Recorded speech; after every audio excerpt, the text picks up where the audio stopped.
Welcome to CV Ministries Church Security Through Prevention podcast. I'm your host, Daniel Blevins. My guest this week is Jedd Hafer. Jedd has started a new organization called Mission Peace, where they implement strategies and initiatives helping educate communities and citizens who interact with law enforcement. How do they do it well and safely, and to avoid possible conflicts? They want to be uniting the community and those who serve it through education, leadership, and empowerment in order to build trust and understanding for positive engagement. Jedd has been an author and speaker for many years, and as a follower of Christ, wants to impact our communities in a positive way. Please continue to like, share, and subscribe to the podcast. And as you listen, I always ask, but think about who or what topics you'd like to hear in the future. You may never know how you might impact someone else in their life or how they serve by sharing our podcast with them. Try out the Google review link in the show notes and leave us a Google review. All right, so let's hear from Jedd and what Mission Peace is doing in our communities. Jedd, welcome to the Church Security Through Prevention podcast. Oh, Dan, it's a pleasure. Thanks for having me. Absolutely. And this is kind of unique a little bit, is we're actually face-to-face in my office, and I haven't been able to do that with anybody. Most everything's been over Zoom with all the COVID stuff going on, and usually they're in different parts of the country. So this is always nice when I can get somebody face-to-face. Makes my editing that much easier, too. It's so good to be with a real person. Even though we are properly social distanced, it's good to be in person. Yep, absolutely. Now, you have an organization, Mission Peace, and you came and did some training at our church security training here back in August, I would say. Yes. Yeah, one of the first trainings that we were back to meeting and doing. And one of my first in front of a real live audience as well. Yes. You've done a lot. You have books that you've written with your brother, in a lot of different areas. So this is a new venture for you, isn't it? It is brand new. I felt really called basically this summer, starting in about July. I felt really called to be a peacemaker. I've kind of always felt called to be a peacemaker, but specifically with what's going on in our world, in our country, I saw a lot of strife and division and ugliness, particularly directed at law enforcement or between law enforcement and the community. And I was praying about it, and I just said, it doesn't have to be that way. And I left, basically thanks to COVID, I left a really great job working for the Love and Logic Institute, where I was traveling around the country and speaking to and training teachers. And there's some similarities between law enforcement and the teaching profession. Both can be maligned, tough jobs, and you're dealing with sometimes the public that are not wanting what you do. They're not appreciating your role. And because of my history working with troubled teenagers, I got sent to a lot of the tougher schools, a lot of inner city schools and a lot of schools with pretty severe discipline problems. And I realized a lot of the skills I was teaching to those teachers, specifically de-escalation and emotional intelligence and how to avoid power struggles. That's a big part of kind of the Love and Logic world for educators and for parents. Coming from that background, I felt like a lot of these skills would be able to be applied by, it could be security forces, it could be especially law enforcement, but really anyone in a position of authority. My specialty is training those people how to stay out of what we hope are the incidents we all want to avoid, use of force stuff and when it can get really ugly on both sides. Mission Peace, that's the other thing we decided we needed to address it from the other side as well. So we have a community arm of our organization, and our hope is to be going around and working especially with young people about crazy things like respect and common sense, and getting young people to have a proper respect and appreciation for law enforcement and those in authority.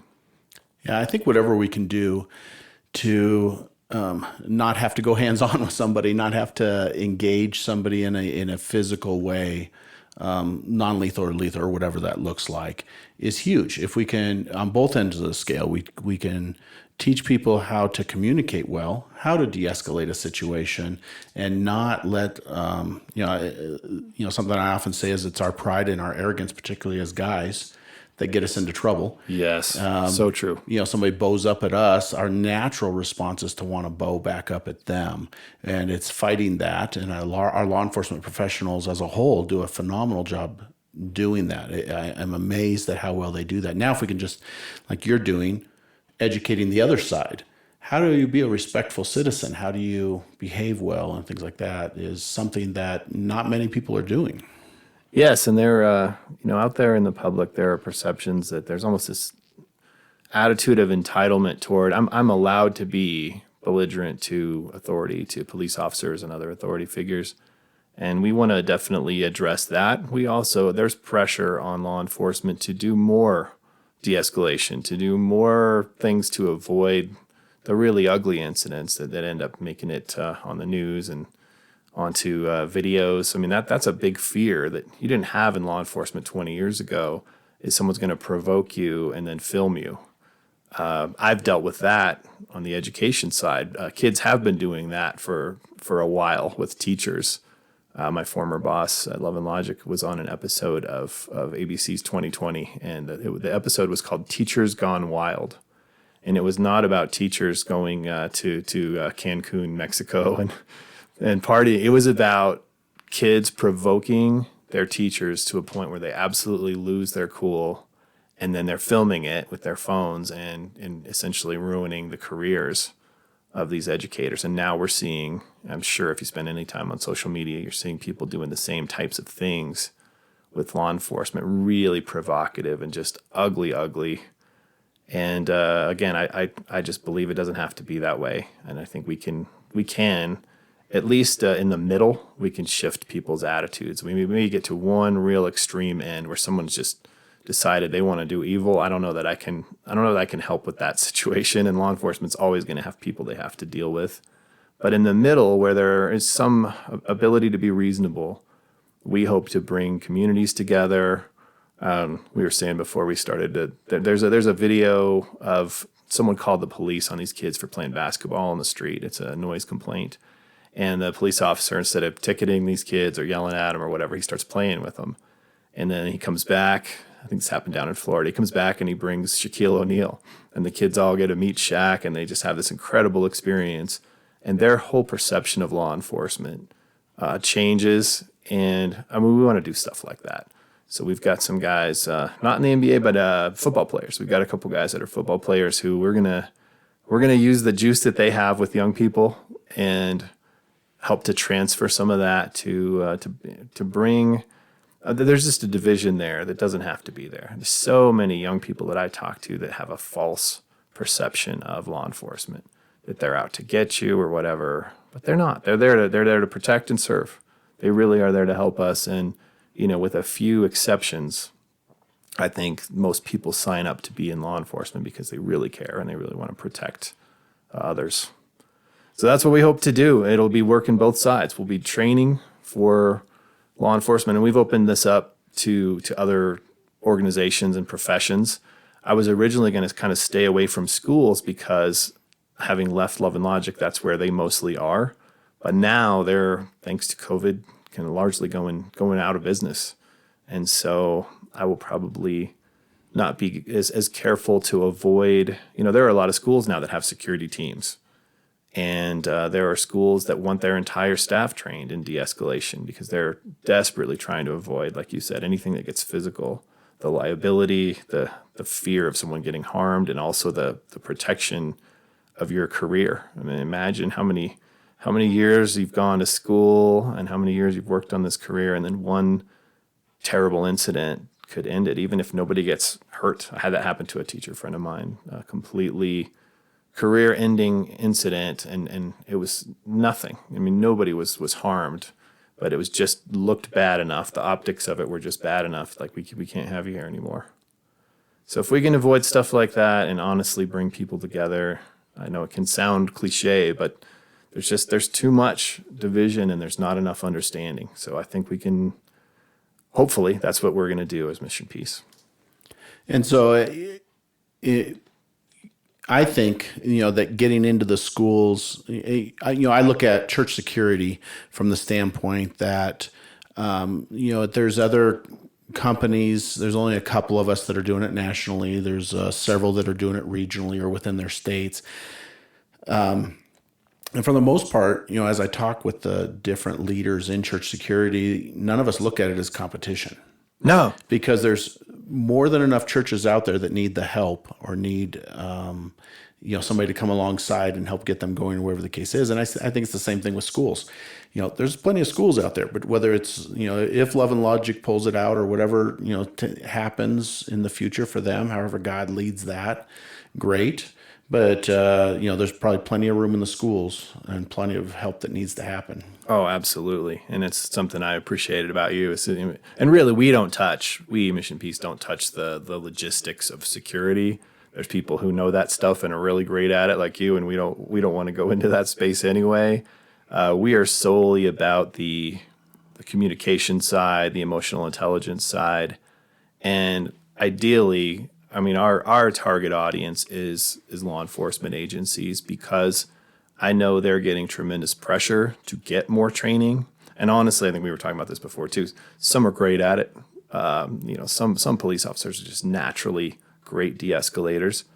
Others, because of what's going on in society, their sense of threat is heightened. And so maybe it's hard to be a good de-escalator when you're all about perceiving threat. And maybe we can help them feel a little bit better about this and help them get back to the things that work really well. But obviously, if I'm threatening and intimidating and I come across a certain way, there are ways that's just going to go bad.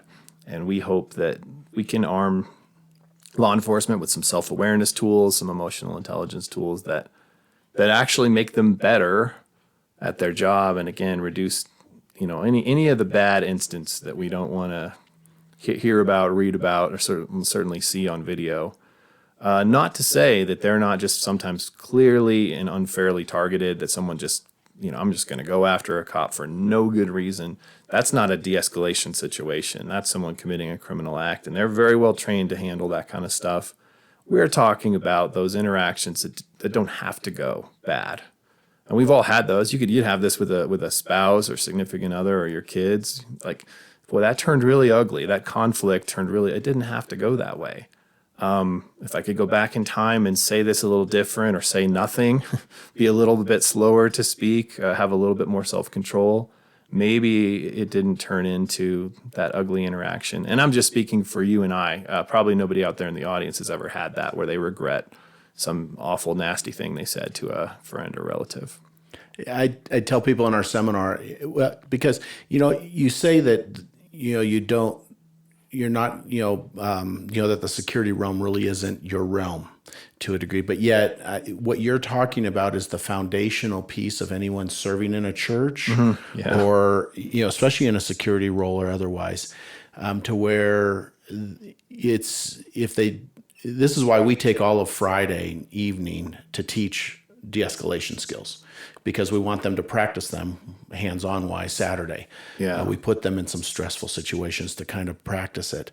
But I spend Friday night talking a lot about the de-escalation piece, because for us, from a prevention standpoint, that is the foundational piece. Yeah, hopefully that's as far as it ever goes. That's for right, you guys. Yeah, and like you said, most instances, if you're communicating well, can be diffused very effectively that way. I tell, a lot of guys, and I'll say this in the seminar as well, is, everybody thinks they're great communicators. Everybody thinks that, I'm a great communicator. And I joke, I said, well, just ask, if you're a guy and you think you're a great communicator, ask your wife, see what she has to say about that.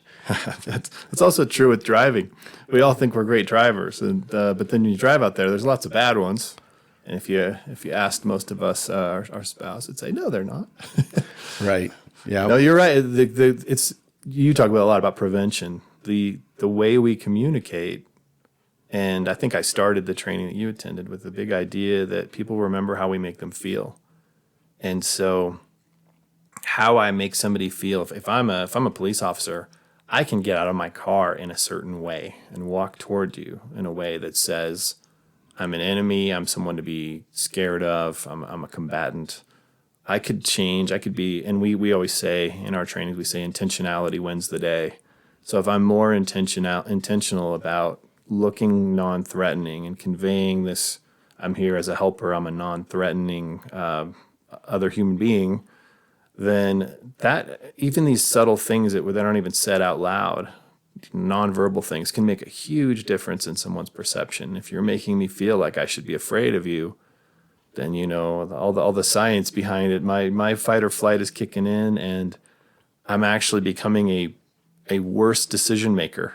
The more my brain is focused on perceiving threat, the dumber I'm actually getting as a decision maker. So it actually behooves the cops to be good at conveying. Yeah, they have to convey a level of strength and a level of control and a level of order, but to convey a non-threatening persona that says, I'm not here to hurt you, I'm on your side. And honestly, that's what good teachers do. It's what good parents do.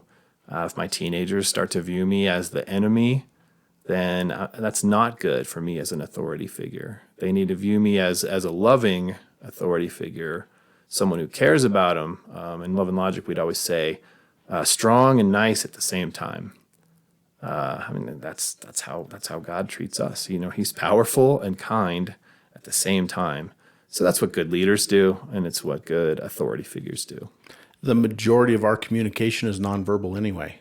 And, like you said, from the time they get out of their car, or if I were to approach somebody even in ministry, how I approach them, how I carry myself. And I joke, that there's very little about me that screams warm fuzzy for somebody to meet me. Even my pastor jokes about if I'm walking around the church, or even when I was on staff, Dan, you need to smile more. Because I have that persona that just kind of, says, don't approach me. You like people, you need to remind your face that you like That's people. Right. That's right. Yep. Yeah, that the church is a welcoming place, but it's the same way for out in the community too. We live in a society that is broken. We sure do. And the church is there. We want the hurting and the broken to be there, is often what we say. Mm-hmm. I mean, that we want them there. We just have to be vigilant with them there. Well, it's no different out in society with these officers, with our teachers. We have a lot of, kids that are coming from very broken homes, very broken situations, and they don't know how to deal with that. They don't know how to take that. They're taking information in from media, from friends, bad influences, whatever the case is, that is being reflected on our law enforcement, being reflected on our teachers. They're not knowing how to do that in a healthy way. Yeah, and it's hard to be loving and strong at the same time. It's hard to be someone who, I always think, when teachers, I used to use a law enforcement analogy. I would say you're the authority figure, in a classroom. Imagine if you went to a city you had never been to before, and they say, there's one police officer in the town, and he protects the whole town, and you meet him. But he's not nice. He's only strong. He has no kindness. He only has strength. That's scary because he might abuse that strength, right? Or what if you meet, and this is the cop who protects the town. He's only nice, but he's weak. He's not strong at all. To really make me feel safe, and this goes for in a household, if I'm the parent, you're my kid. To feel safe, you need me to be strong and nice both. If I'm dealing with law enforcement, I want them to be nice people, but I also need them to be strong because they may have to protect me from something else. It's true if you're a teacher, any kind of leader. I think that's a powerful combination in a leader, someone who's strong and nice. They're powerful, but they don't abuse their power. They're kind, but their kindness is not weakness. So you're doing the right thing by conveying a strength that you do. That's not a bad thing, as long as it doesn't make people feel scared. And that's kind of it. And again, it's the way God treats us. He's powerful. What's the line in? I think it's in C.S. Lewis, the Lion, the Witch, and the Wardrobe, and they're talking about Aslan, and he says, "Is he safe?" He said, "No, he's not safe, but he's good." This entity, this leader, is powerful and strong, but is not going to ever hurt you and abuse that power. We just want to take a quick break here to let you know how to contact us and where to find out more about our national seminar. I see communities that may know why church security is important, but they may not be doing anything about it or don't know how to do it well. Our national seminars are for ushers, greeters, children's workers, staff, volunteers, your security teams, and other ministries in your community. We say that this is a level 1 training that is designed to help equip you to serve well in your various ministries while maintaining a safe place for people to come. Getting churches on the same or similar page when it comes to security will only make the community safer as well. The easiest way to find out more information or to contact us is to go to cv-ministries.com. There you'll find a variety of training DVDs and books, with more being developed all the time. There's also a place at the bottom of the page where you can sign up for our monthly newsletter and to be able to get more information. We would love your feedback on topics or guests that you would like to hear on future podcasts. Okay, now that we have that out of the way, let's get back to the podcast. Right. Yeah. Yeah. And that's it. It goes back to a little bit of not back so much, but it goes to I lead a men's group, and what we're finding a lot of times in society is we have a lot of men or young men that don't know what it means to be a man. Nobody showing them that strength. That strength piece, but still being that kind piece, to be that warrior for their families, for their, in a positive way.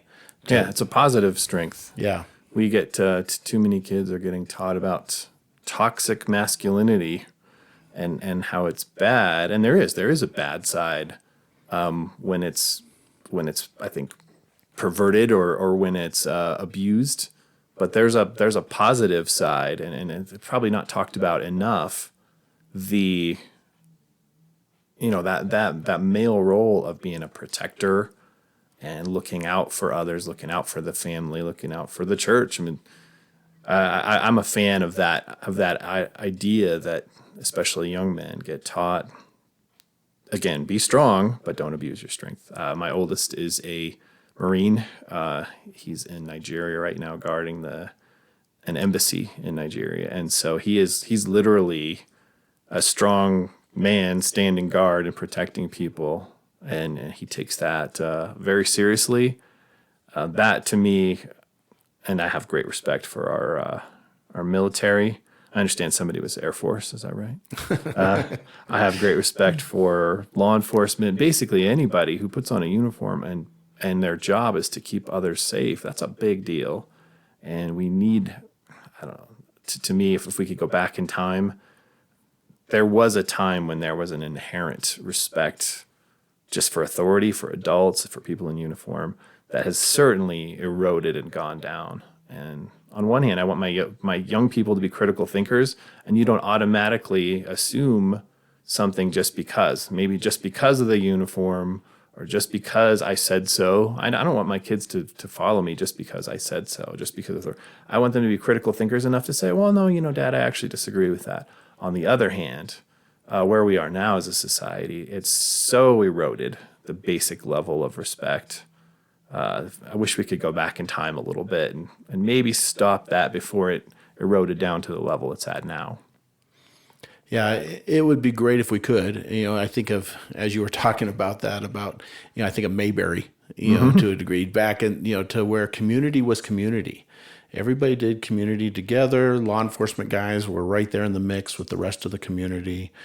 Church was a central part of communities, and a vital part to the health of a community.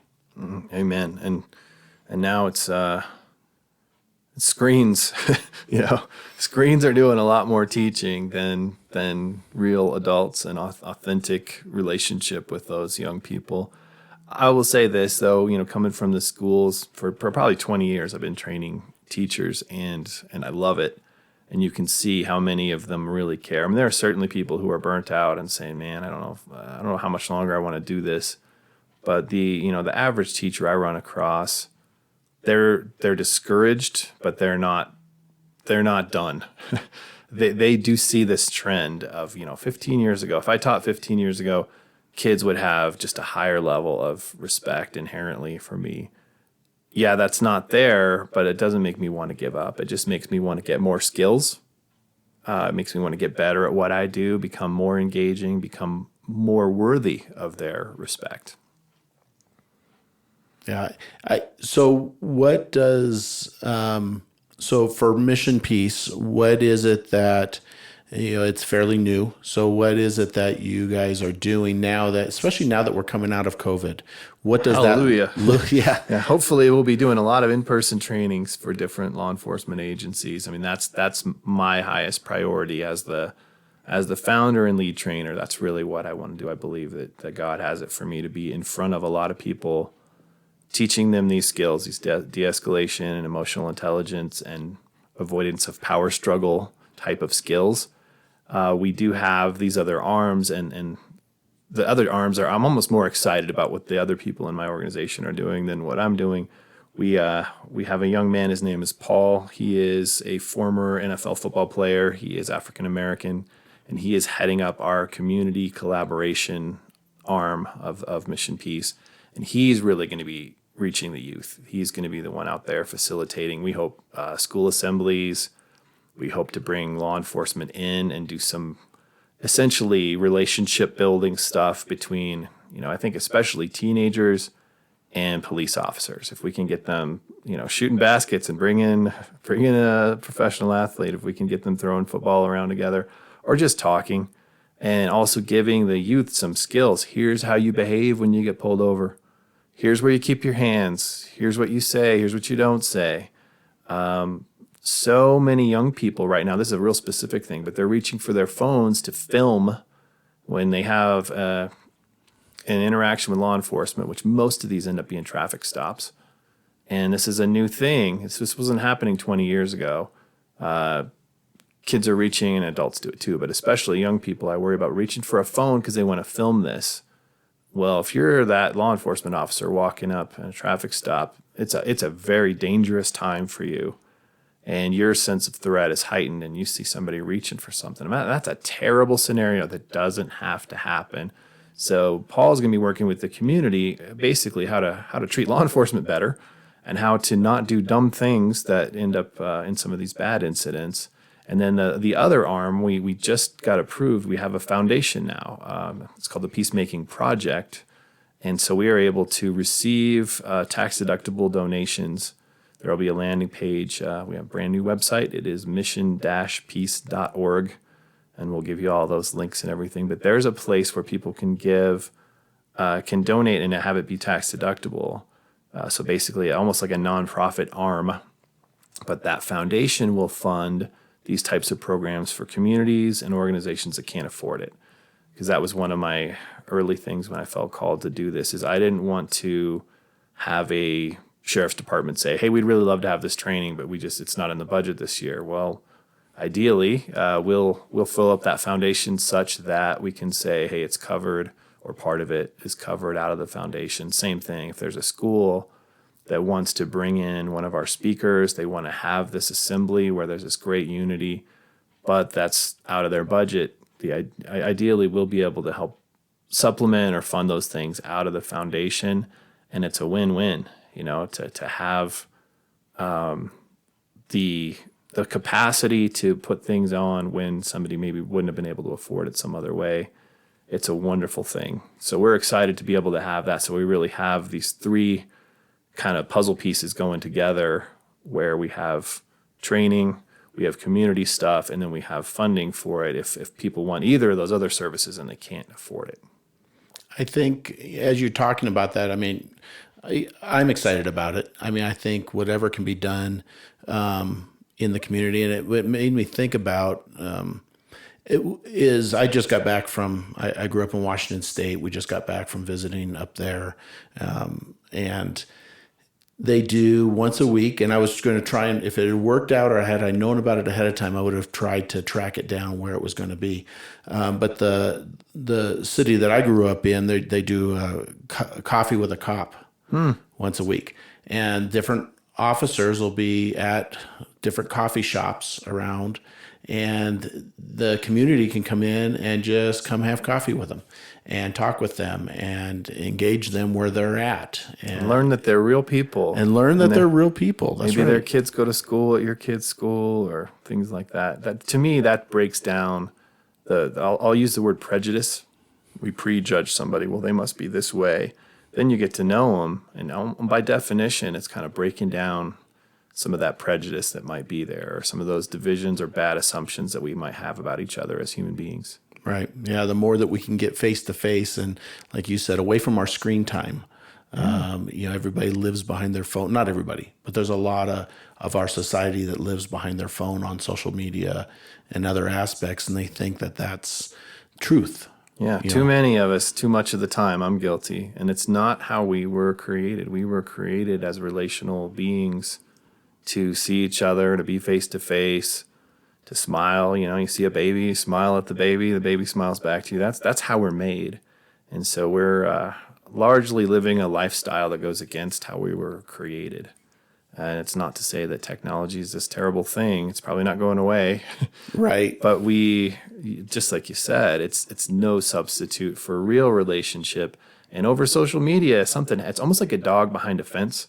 You ever seen a dog that was really brave when it was behind a fence? And then someone opens up the gate and that dog runs away. There are a lot of people on social media who whether it be the anonymity or the lack of face-to-face interaction makes them say and do things that are more rude, more severe, more insensitive. And that's actually, we're doing a little bit of a social media campaign to try to get people to basically be nicer on social media, because you're probably not going to change that person's mind calling them names anyway.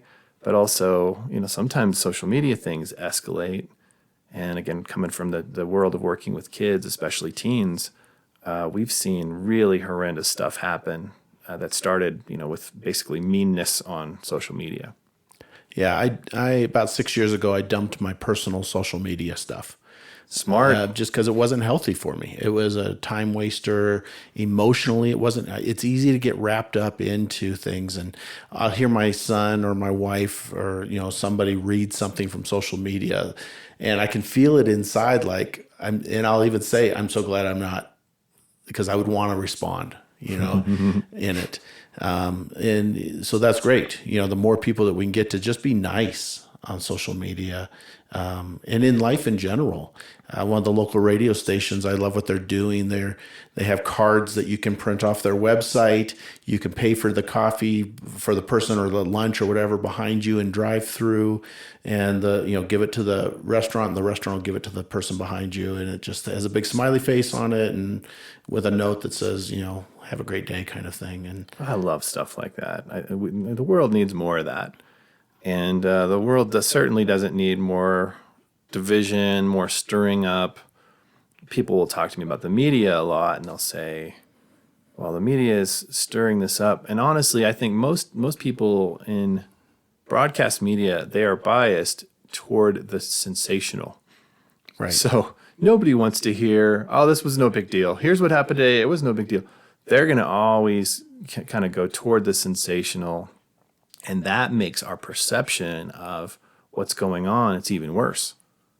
I remember talking to some kids after there had been a school shooting, and I took this piece of paper out. We used the printer, and I printed out however many schools there are in the United States. It's thousands and thousands. And then in that year there had been maybe 2 or whatever. So we circled 2 of these lines out of these thousands on this giant paper. And this is how rare this is. But if you just went by what gets reported, it would seem like these things are just happening constantly. And of course, it's a big deal when it does happen. And I know you've dealt with same type of thing in churches. I don't want to live in fear every day. I want to be prepared. I want to know what to do if something happens, but I don't want to live in fear every day that, this is coming to your church, it's coming to your school, it's coming to your block. And unfortunately, the media, I don't think they feel a lot of personal guilt or responsibility over making everybody feel like things are worse than they are. And then it has a snowball effect, and it really does get worse because we're all panicked and we are all mistrusting and misbehaving ourselves, and then it does get worse. Yeah. A couple things that come to mind is, one thing that God's really taught me over the last couple of years is what can I control? That's right. And I can only really control me. So when the guy cuts me off on the road, I can only really control my response That's to right. that. So it's that way, if we kind of take that mindset in other aspects of our life, it can make a huge difference in it. Yeah, I have a heck of a time controlling other people. But I can generally control me if I've had enough caffeine. That's right. Yeah. But there's so many times that's the only thing I can control is my response because, what's going on around me, I don't have much control over that. And even when I think I do, it's kind of an illusion. And a lot of what you were just talking about is being proactive. Is because oftentimes, and yep, you're right, we see it in churches too, is a reactionary. Let's say there's a shooting at a church or, something happens. Well, then it's the response from other churches or other people is reactionary. Or you get these people that come out of the woodwork that just focus on the gun. Well, you're seeing it in a different, they come out of the woodwork and they're just focused negatively on law enforcement. That's right. In that. I mean, it's the same sort of thing. They just latch on and then they feed into people's fears that it could happen. And I wrote it in the book I did several years ago is, like for a church shooting, it's like 0.00002% something, percentage of the likelihood of an active shooter coming. Do we prepare for it? Absolutely.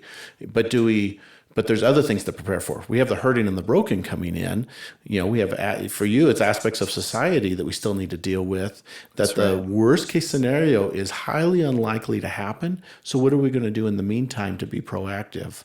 I did a podcast with a friend of mine, and what they're doing in their community is they have in their state, they have a meeting once a month with community leaders. It's fire, it's police, it's citizens, it's teachers, it's all of those that come together and have a conversation. They may not all agree, but they can at least come together in a positive way so that when something does go bad, they all know where each other's at and can relate to each other. It's such a great idea to have some things set up proactively. I mean, that's what, when I would talk to schools, I talk about fire drills. A fire drill is a proactive thing that you do when it's low intensity so that when something, God forbid, happens, and then you'll know what to do when it's high intensity. And that's kind of the essence of training in general. Anybody who played a sport, you run plays against no defense or you're even against cones or dummies or something, and then you get into the high intensity of competition, but hopefully you've learned the right technique and your mind and your muscles remember the right things to do, the right ways to move. So there's a balance. There's a balance between being prepared, obviously, and living in fear every day that this is definitely going to happen. And I think generally we strike a pretty good balance there. I always get sad, though, when people let the fear get to them, because fear makes us dumber, too. Fear causes us to behave in ways that we wouldn't if we were really being rational. So one more reason. I don't want kids or adults afraid of the cops. I don't want my friends, my dear friends in law enforcement, feeling like around every corner someone's out to get them, whether it be physical or just to smear them. I had lunch with a police officer yesterday who's African American, and he was in a situation where there was a protest going on, and these young white teenage girls come up to him, and they're screaming at him that he chose the wrong side. They had the audacity to tell him that by choosing to be a police officer and wear a uniform, that he chose wrong. And I was thinking, how offensive, but he had to just let it, duck back, water gone, right? He let it roll off his back. He now can kind of find it funny, even though it really was an offensive idea. But that's emotion makes us do and say dumb things, and fear can make us do and say dumb things. And I don't want my friends in law enforcement feeling like wow, everybody's out to get me. One misstep, one wrong move, somebody films me with their phone, and my career is over. So if we can reduce the fear, we can probably reduce some of the bad behavior. This is my hope. Absolutely. I look forward to seeing what you and Mission Peace do in not just our community here, but in communities around the country. That's our hope. We want to be nationwide like you, man. Yep. And I think I think that you guys are definitely on the right track, and it's definitely something that's needed in communities. And I think I know we could keep going today, but I'd like to have you back down the road. Oh, I'd love to. And let's see what you guys are doing and how people can partner with you in the future as well. We would love that. Maybe I will bring Paul, our community guy. Plus, he's kind of a celebrity, I was never that good of a football player, but people seem to like that. When you're like a star athlete, people seem to like you for some reason. I wouldn't know, but love to come back, love to bring him back, and hopefully we'll have some success stories of how we are impacting the culture. That's really what we want to do, is make this country a more peaceful place. And looking around right now, it may not seem that hopeful. But man, we don't have to be like this. We don't have to be fighting this much and at each other's throats like we are as a society so much. Well, thank you so much for coming in today and taking some time to explain what you guys are doing and how God's leading you into this new direction. And we'll give all the links into the show notes. If somebody has questions, and I always ask my guests this, are you okay if I forward emails and things on to you as well? Absolutely. And why don't you go ahead and give your email address as well? You can get to us at info@mission-peace.org. So it has a dash in there. Think about the dash as a bridge. Info@mission-peace.org. And that there's a contact us on the website as well, which is just mission-peace.org. Thank you so much, man. I appreciate what you are doing, and this is a pleasure. Absolutely. Thank you. Thank you so much for taking time to listen to this podcast. If you really enjoyed it and you found it of benefit to you, we really appreciate your feedback. There's several different ways that you can provide us feedback. One of them is to subscribe to the podcast, is to share it with others, and another is to contact us directly, particularly if you have any questions or concerns, or you want more information on how to host a seminar in your community. You can contact me directly at danielblevins@cv@heart.com, or you can go to our website, that's cv-ministries.com. Both of those will get you in the right direction. Until next time, make sure that you're out there protecting the flock with a heart of service.